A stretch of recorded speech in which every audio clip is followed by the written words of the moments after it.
Today we are discussing 6 accounts that everyone should have by the time they are either 25 or 30. Okay, so by the time you hit 25 or honestly even 30, there are a few accounts that you should just have. Not because some finance guru said so, but because each one is solving a different problem in your life. I am walking you through 6 accounts that you should have in order, and number 5 is the one that almost nobody actually sets this up. So if you stick with me, you'll find out if you're missing it too. Before I get into it, if you're already subscribed, thank you. Genuinely, I see you. I appreciate you for showing me a lot of love. And if you've not subscribed, I would urge you to subscribe because the next few minutes will be very useful. That's all I'm asking you. Account number 1, checking account. A checking account is your home base. This is where your paycheck lands. Your rent, your phone bill, your subscription, all of it flow out of this account. The mistake most people make is treating this like a saving account, letting money pile up on this account where it earns basically nothing. So the best way to treat this account is keeping it simple and enough to cover your bills plus a small buffer, and that's it. Everything else should go somewhere else. Account number 2, high yield saving account. A high yield saving account, or in short, HYSA. Different banks call it different things, but the idea is the same. It's a saving account that actually pays you real interest, not the almost nothing from the regular banks that they give you. This is where short-term money lives. This is your vacation fund money, your new car money, your new bricks or new tiles money, a new laptop fund money. That is where that money goes to. Anything you know that you'll spend next year or shouldn't be sitting in a checking account or definitely shouldn't be invested in the stock market, it should just be earning a little interest when it waits. This is also where your emergency fund lives, just as its own separate bucket inside the same account. Sinking funds are for things you're planning for. Your emergency fund are for things you're not planning for, be it losing a job, be it a medical surprise bill, be it your car drying on you out of nowhere. That's where you park your money. Most people aim to have 3 to 6 months of expenses and they put that money in there. It builds up over time, and that is always a safety net.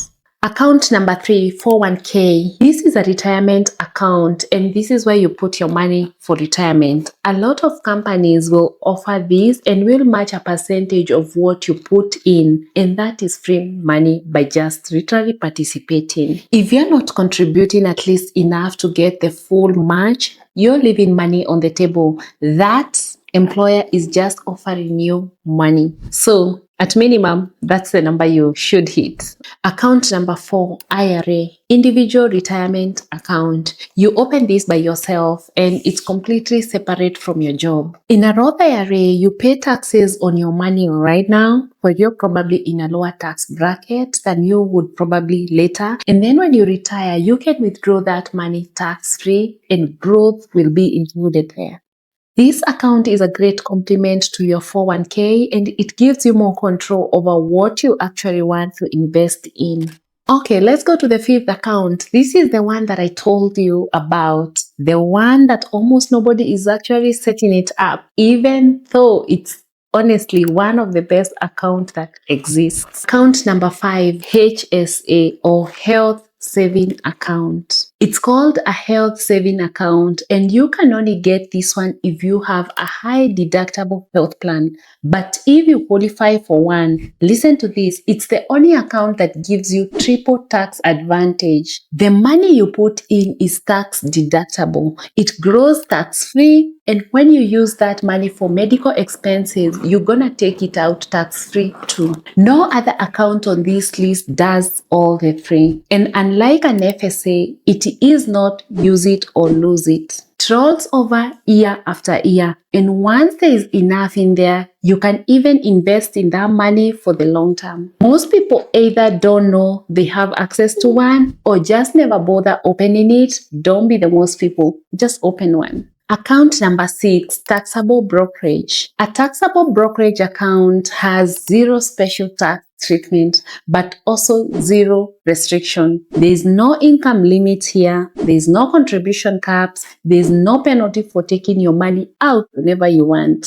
Once you've maxed out the tax advantage stuff and you have some extra cash, you can just have this account for flexibility and you can invest more on this account. And this is where all the money goes. Those are the 6 accounts: checking account, HYSA, 401k, IRA, HSA, and a taxable brokerage. By having those 6 accounts, each one is doing a different job, and together they cover pretty much every stage of your life in the financial world, be it today, be it next year, or decades from now. If this kind of content resonated with you, make sure you subscribe to the channel and also tell me in the comment section what account do you have and what are you missing in the 6 of them. Thank you for spending time with me. I'll see you in the next one. Bye bye.